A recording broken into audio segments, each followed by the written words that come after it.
Hello বন্ধুরা, মৌসুমি কিচেনে আজকে একটা নতুন রেসিপি আপনাদের জন্য শেয়ার করব। সেই রেসিপিটার নাম হচ্ছে মাছের ডিম দিয়ে চিচিঙ্গা ভাজা।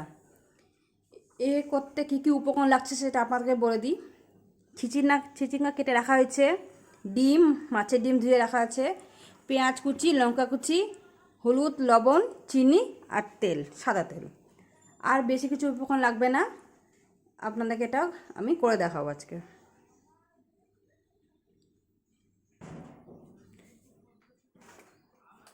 এখন তেলটা নিলাম, গ্যাসটা জ্বালিয়ে দিয়েছি, কড়াইটা গরম হয়ে গেছে। এখন তেলটা দিয়ে দেব।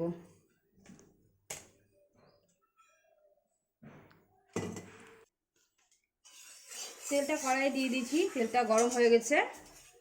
এর মধ্যে আমি লঙ্কা কুচি আর পেঁয়াজ কুচিটা তেলের মধ্যে দিয়ে দেব। এটা একটু লাল করে ভেজে নিতে হবে। পেঁয়াজটা লাল হয়ে গেছে, এর মধ্যে মাছের ডিমটা আমি দিয়ে দেব। এই যে মাছের ডিম, এটা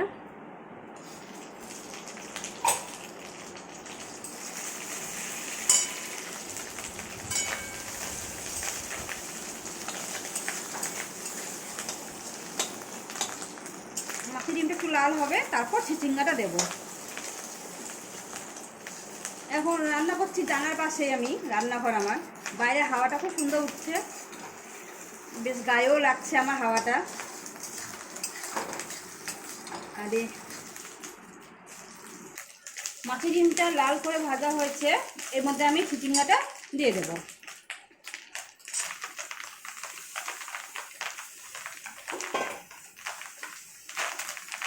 চিচিঙ্গার সাথে ভালো করে ডিমটা মিশিয়ে নিতে হবে।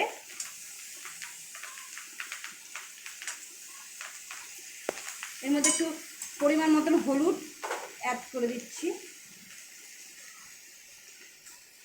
যতটা পরিমাণ লাগবে ঠিক ততটাই দিতে হবে আমাদেরকে। আর এর মধ্যে লবণও আমি দিচ্ছি।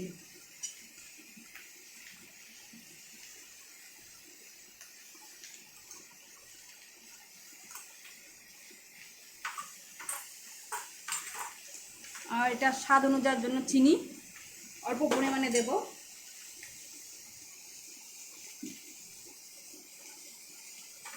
এবার এটাকে ভালো করে নেড়ে দিতে হবে।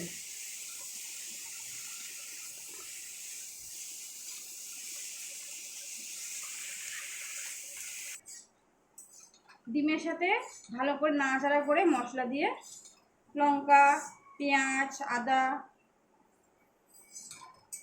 দিয়ে নেড়ে চেড়ে ভালো করে এবার ঢেকে দেব।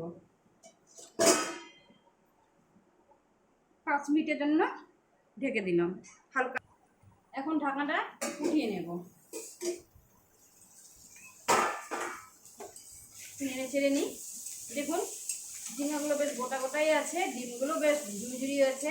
এটাকে আর ঢাকতে হবে না, এবার হালকা করে ভেজে নিতে হবে লাল লাল করে। আমি আর ঢাকবো না, এটা এবার এইভাবে ভাজা হবে আমার। ভাজা হয়ে গেছে, এখন এবার নামিয়ে দেবো আমি।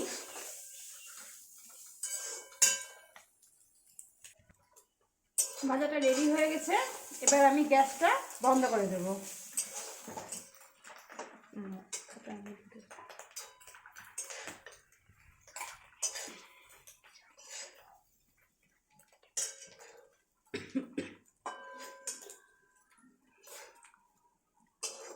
চিচিঙ্গা ভাজাটা পুরো রেডি। এইভাবে চিচিঙ্গা ভাজা করলে খুব টেস্টি হয় খেতে।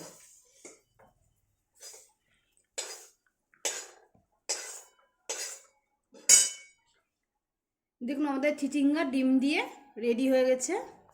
এইভাবে আপনারা বাড়িতে যদি বানিয়ে খাবেন খুব ভালো লাগবে। আর এই রেসিপিটা যদি ভালো লাগে আপনাদের, লাইক, কমেন্ট, শেয়ার অবশ্যই করবেন সবাই।